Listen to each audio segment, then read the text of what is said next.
Did you know that you could extend the life of your water heater and save a whole lot of money by just doing a couple simple steps twice a year?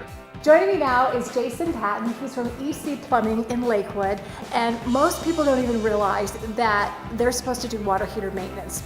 You say it's really simple though. Yeah, the manufacturer recommends that you flush your water heater once to twice a year. It's super easy to do, and it'll extend your water heater life for many years to come. So not only could it save money on a new water heater by extending the life for several years, you say that it can actually also save damage to your house. Yeah, if a water heater rusts out and floods out your house, you're gonna spend a lot of money on repairs in your basement for some easy steps that you could avoid it by taking care of it.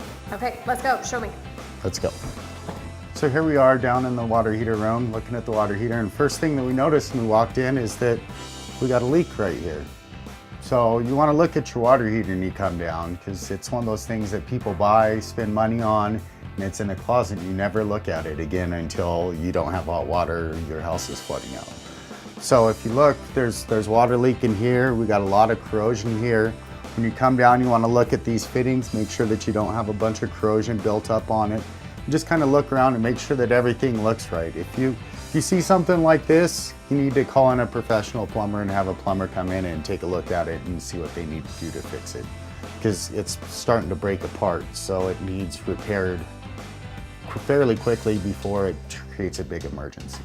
When you come in, the first thing you want to do is on the cold side, there's a valve, and this is a ball valve, so a quarter turn shuts it completely off. If it's a ball valve with a handle, you want to turn it clockwise until it stops, and that shuts that valve off. So first step after you have the water shut off is that you come down to your gas valve if you have a gas water heater, and make sure that you shut your water heater to the off position, because we're going to be draining your hot water heater. If it's an electric water heater, you got to find your breaker and shut it off. If you forget to do that on an electric water heater, you'll ruin your heater element, so it's imperative that you shut it off. Second step is you just take your hose, connect it on the bottom of your water heater. Some of these have a handle like this where you could just turn it on and off. Others have a slit in it where you can use a flat blade screwdriver to open it up. Whatever style you have, just take it and turn it and open it to a drain. If you don't have a floor drain next to your water heater, you could run a hose off to your toilet, a tub, outside. Just remember it's hot water, so if you run it out to plants, it's going to damage some plants. I'm going to start this into a bucket just so everyone could see what comes out of the water heater. A lot of times you'll see lots of rust built up in it. This one you don't see it. Takes about 20 minutes for your water heater to drain down. What you do is you just let it drain down a ways. And then once it drains out, you shut this valve back off, disconnect your hose,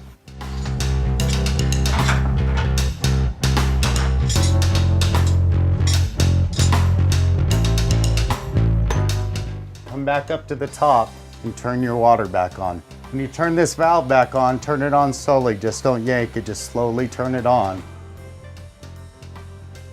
And it starts to fill your water heater back up. Don't forget that you have the faucet open out there, because once this tank fills up, it's going to start running that faucet with water. So you need to check it, and once you quit hearing air come out of it, shut that faucet back off.